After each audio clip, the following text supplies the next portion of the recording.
नमस्कार दोस्तों। क्या आपने कभी सरकारी हॉस्पिटल में घंटों लंबी लाइन लगाई है?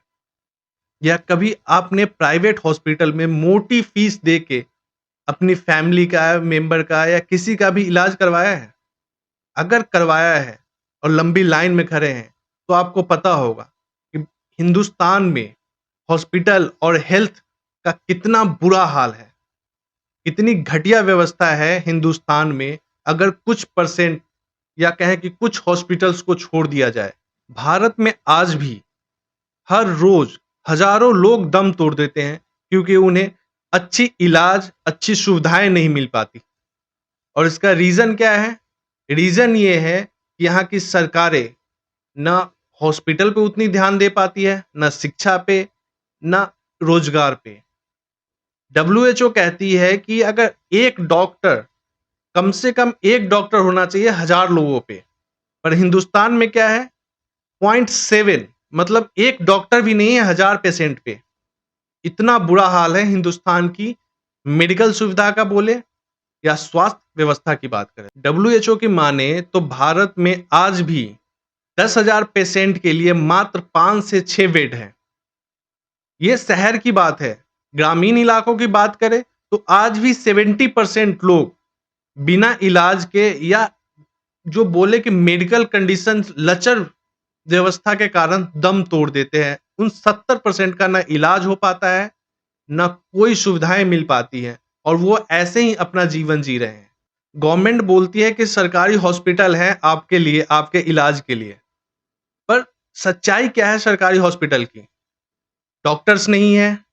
अगर डॉक्टर मौजूद है तो सही से ट्रीटमेंट नहीं कर पा रहे। दवाइयाँ, अगर वो कोई मेडिसिन लिखते हैं तो दवाइयाँ भरपूर नहीं मिल पा रही है। कोई टेस्ट लिखते हैं तो मशीनें तो हैं, पर उस मशीन को यूज करने के लिए जो टेक्नीशियन होने चाहिए वो नहीं है। मरीज के लिए बेड नहीं है, उनको जमीन पे लेटना है। और बीच में जो ब्रोकर, जो करप्ट, बीच के जो दलाल कहें वो हैं, वो भी एक बहुत बड़ा रीजन है। पर सरकार तो दावे करती है।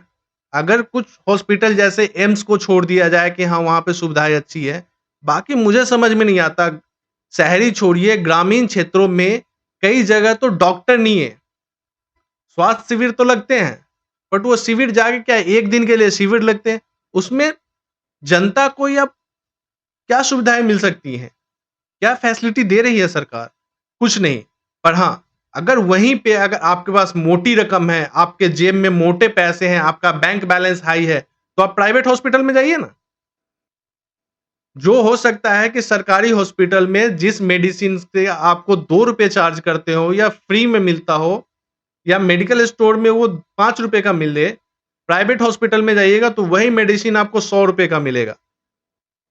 एक दिन का अगर अच्छे हॉस्पिटल में जाते हैं तो बेड चार्ज आपको 2,500 से 3,000 रुपए पे करना पड़ेगा। जो टेस्ट सरकारी हॉस्पिटल में फ्री होने चाहिए, वो प्राइवेट हॉस्पिटल में हजारों में होंगे। इसमें गलती किसकी है? सरकार की। क्योंकि ना वो प्राइवेट हॉस्पिटल को वो समझा पा रहे हैं कि भाई आपका दायरा क्या है, ना यहाँ सरकारी हॉस्पिटल्स इतने हैं जो कि तमाम मरीजों का इलाज कर सके, वो सुविधाएं दे सके। सरकारें आती हैं, दावा करती है कि हमने हेल्थ के लिए, मेडिकल के लिए इतने लाखों करोड़ रुपए दिए। पर सच्चाई क्या है? जब बजट आता है तो हिंदुस्तान के जीडीपी का मात्र 2.1% हेल्थ में लगाया जाता है। और वो 2.1% में क्या है? सरकारी हॉस्पिटल के इमारतें ठीक की जाती हैं, वहां के सैलरी दी जाती है, वहां के सर्विसेज के पैसे दी जाती है। बट उससे जनता को क्या मिलता है? लंबी लंबी लाइनें, बेड ना होने के कारण जमीन पे लेट के इलाज करवाना। आज भी अगर हर रोज स्वास्थ्य व्यवस्था ना ढंग के होने के कारण अगर हर रोज लगभग 4 से 5,000 लोग मरते हैं, तो ये कैसी व्यवस्था है? मैं तो ये मोदी सरकार से पूछना चाहता हूं या हर उस स्टेट के सीएम से जो दावा करते हैं कि हिंदुस्तान में स्वास्थ्य व्यवस्था सबसे बेहतर है। आप दिल्ली में चले जाओ, कहते हैं कि हाँ राजधानी है, हिंदुस्तान की राजधानी, हिंदुस्तान की राजधानी। घंटों घंटों लाइन लगने पड़ते हैं डॉक्टर से दिखाने के लिए या मेडिसिन लेने के लिए। अगर आज डॉक्टर ने देख लिया तो आपको 4 दिन बाद बुलाएगा कि हाँ, 4 दिन बाद आइए। बीच में अगर आप मर भी गए तो उसको कोई फ़र्क नहीं पड़ता है और उसको फ़र्क पड़ेगा भी क्यों? भाई वो अकेला डॉक्टर 1500 लोगों को देख रहा है। क्यों? क्योंकि सरकारें सिर्फ़ दावा करती हैं, खोखले वादे करती हैं जनता से, जनता को बेवकूफ़ बनाने के अलावा कुछ नहीं करती।